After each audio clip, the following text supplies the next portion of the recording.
dalam kasus kurikulum 2021, ini saya melihat sebagai sebuah akibat dari sebuah proses yang sudah lama. Saya sejak tahun 2004, sebelum saya pulang dari Malaysia, saya dengan kawan-kawan sudah mendeteksi adanya sebuah gerakan liberalisasi dan liberalisme di Indonesia. Banyak orang yang tidak percaya, banyak orang yang meremehkan. Karena pemikiran itu tidak mungkinlah sampai kepada masyarakat. Itu elit politik, elit intelektual. Saya juga masuk ke pesantren-pesantren. Orang pesantren diajak bicara pluralisme, dia tidak paham. Dikasih tahu istilah ta'addudul adyan, nggak ada istilah itu dalam fikih. Adanya ta'adduduz zaujat. Dikasih tahu mengenai liberalisme yang mendobrak otentisitas Al-Quran, mereka mengatakan itu adalah sebuah pemikiran yang pernah terjadi dalam sejarah. Banyak orang yang tidak percaya. Terus saya tidak lelah melakukan ini sampai tahun 2008 ya. Akhirnya di Gontor saya membuat program kaderisasi ulama yang khusus untuk mengajarkan mereka bagaimana menghadapi liberalisasi dan liberalisme pemikiran. Apa yang terjadi di Indonesia sekarang ini, termasuk perubahan kurikulum, ini adalah puncak dari itu.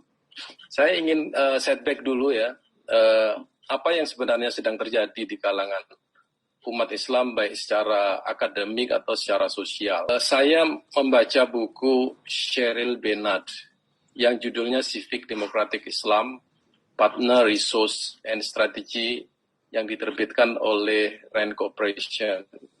Ini adalah sebuah think tank di Amerika yang memberikan masukan kepada Security Council di Amerika sana, bagaimana menghadapi Muslim pasca 9/11. Di situ dibuatlah sebuah klasifikasi. Muslim itu terbagi menjadi 4. Pertama adalah fundamentalis, orang yang menolak demokrasi dan kultur barat. Yang kedua adalah tradisionalis, adalah yang konservatif, curiga terhadap modernitas dan perubahan. Yang ketiga adalah modernis. Modernis ini adalah orang moderat yang menginginkan dunia Islam menjadi bagian dari modernitas barat. Nah, dari sini dibangunlah istilah moderat itu. Dan yang keempat adalah sekularis, orang Islam yang memisahkan agama dari negara atau agama menjadi urusan individu. 4 ini menjadi kriteria yang mereka pegang dan kemudian menjadi target bagaimana memperlakukan kelompok-kelompok Islam yang disebut dengan fundamentalis dan tradisionalis itu. Akhirnya mereka melakukan langkah-langkah yang memang sangat strategis sekali. Di tahun 2001 di Jakarta muncul gerakan jaringan Islam liberal, juga ada kelompok yang mendirikan Center for Religious Pluralism, muncul kemudian ada Fehmina atau gerakan feminisme dan seterusnya. Itu ternyata bermula dari wacana-wacana yang liar ya, dan disebarkan secara masif dan dibiayai oleh Asia Foundation dan beberapa lembaga di barat termasuk Leap for All. Kemudian disebarkan melalui seminar-seminar di perguruan tinggi. Nah, ini memang sengaja diberi panggung orang-orang ini, termasuk tokoh-tokoh ormas Islam. Jadi tidak heran kalau misalnya di NU ada orang liberal, di Muhammadiyah ada orang liberal, di Persis juga ada orang liberal. Jadi ini memang sudah menjadi target. Nah, apa sebenarnya yang menjadi strategi mereka?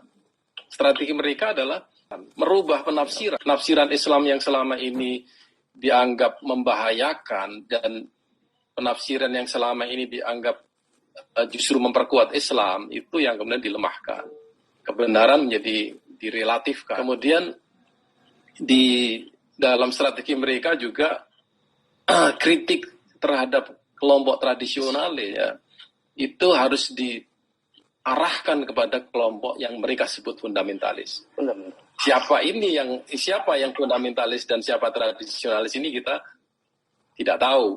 Ya, tapi yang penting sekarang ini umat Islam berpecah belah. Dan mereka mempunyai target supaya tidak ada persatuan. Dan ini sudah terjadi betul-betul. Ya. ustadz mengkritik ustadz yang lain, kiai mengkritik kiai yang lain. Ini yang menjadi target mereka. Ya. Kemudian dimasukkanlah orang-orang modernis liberal itu ke dalam organisasi-organisasi tradisionalis atau organisasi massa yang itu menjadi mayoritas. Ada satu hal lagi yang menarik untuk dicermati, pernyataan Donald Rumsfeld di Republika tahun 2005. Ya. Ini yang sekarang terjadi. Ini saya akan bacakan teksnya. Amerika Serikat perlu menciptakan lembaga donor untuk mengubah kurikulum pendidikan Islam yang radikal menjadi moderat. Tertulis ini dalam Republika. Lembaga pendidikan Islam tidak bisa lebih cepat menumbuhkan teroris baru, lebih cepat dibandingkan kemampuan Amerika untuk menangkap atau membunuh mereka. Jadi sudah taken for granted yang namanya radikalisme teroris itu ada dan itu membahayakan. Padahal kalau kita lihat, ya ini saya lihat terorisme dan radikalisme ini ada sebuah grand design yang kita sangat paham lah, ya, siapa yang melakukan itu. Nah, bayangkan mengubah kurikulum pendidikan Islam. Mereka tidak bisa masuk ke pondok-pondok pesantren, ya, karena pesantren adalah swasta. Yang mereka bisa masuk adalah melalui madrasah. Nah, madrasah inilah yang induknya ke Kementerian Agama, itu kemudian dirubah kurikulum. Saya bisa memastikan ini bukan langkah satu-satunya, ini mungkin langkah pertama dan akan berlanjut. Sudah ada di kurikulum perguruan tinggi itu kurikulum berwawasan gender, kurikulum berpluralisme, kurikulum berwawasan demokrasi dan seterusnya. Nah, ini sudah menjadi target mereka. Ya. Apa sebenarnya yang mereka inginkan? Yang mereka inginkan adalah agar umat Islam itu cara berpikirnya, seperti Pak Lukman tadi katakan, ya, cara pandangnya dirubah, ya, cara pandang terhadap segala sesuatu. Jadi sekarang orang liberal bilang orang beriman itu adalah orang yang percaya kepada Tuhan apapun dengan agama apapun. Bayangkan, perubahan yang sangat fundamental itu aneh, lucu, tapi juga bunyi aja di media massa itu. Nah, orang-orang ini kemudian merubah-rubah makna jihad. Ya. Kemudian yang feminis feminis LGBT merubah perkawinan. Perkawinan tidak perlu laki-laki dengan perempuan, laki dan laki-laki juga disebut perkawinan. Jadi sekarang ini kita sedang berebut sebuah konsep, ya, bukan berbagai konsep. Adalah merubah cara pandang Islam. Mabda kita harus dirubah, worldview kita dirubah, ya, tasawur Islami kita dirubah, sehingga kita diarah-arahkan untuk menjustifikasi isme-isme itu. Saya kemudian bertemu dengan salah seorang peneliti di Rand Corporation ini di Tokyo. Namanya Engel Rabasa. Saya tanya dia, what do you mean by moderate? Moderate Muslim, saya bilang. Ternyata memang itu keyakinan mereka. Dia bilang begini, moderate Muslim are those people who accept liberalism, feminism, democratization, secularism, feminism dan seterusnya. Oh, berarti kesimpulan saya bahwa yang disebut dengan modern tadi itu adalah orang-orang liberal.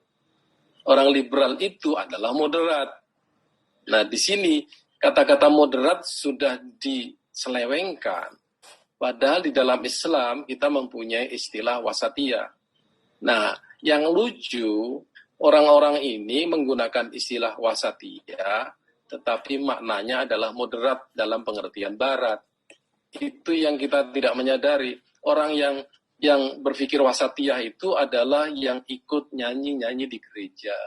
Orang yang mengatakan bahwa semua agama sama, itu moderat. Ya. Orang moderat itu adalah orang yang tidak mengatakan kita perlu berjihad. Orang moderat itu adalah orang yang tidak perlu menerapkan hukum Islam. Ini semuanya ada di dalam wacana makna moderat di kalangan intelektual di Amerika. Saya baca semuanya itu pendapat mereka. Bahkan ada di antara intelektual itu, saya lupa namanya, yang mengatakan bahwa selama orang Islam menjalankan syariat Islam, dia tidak moderat.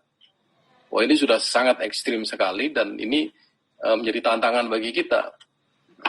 Nah, cerita kisah sejarah Pak Fahmi tadi itu perlu dimunculkan sekali lagi bahwa secara sejarah Islam tidak pernah bersifat ekstrim dan bersifat zalim. Ya. Sejarah Palestina dengan kepemimpinan Umar bin Khattab itu menunjukkan bagaimana Islam bisa menyatukan Yahudi dan Nasrani. Ya. Misak Umar bin Khattab itu menjadi perjanjian yang diimpi-impikan oleh orang Yahudi dan Nasrani di Palestina pada waktu itu. Nah, di Spanyol juga begitu.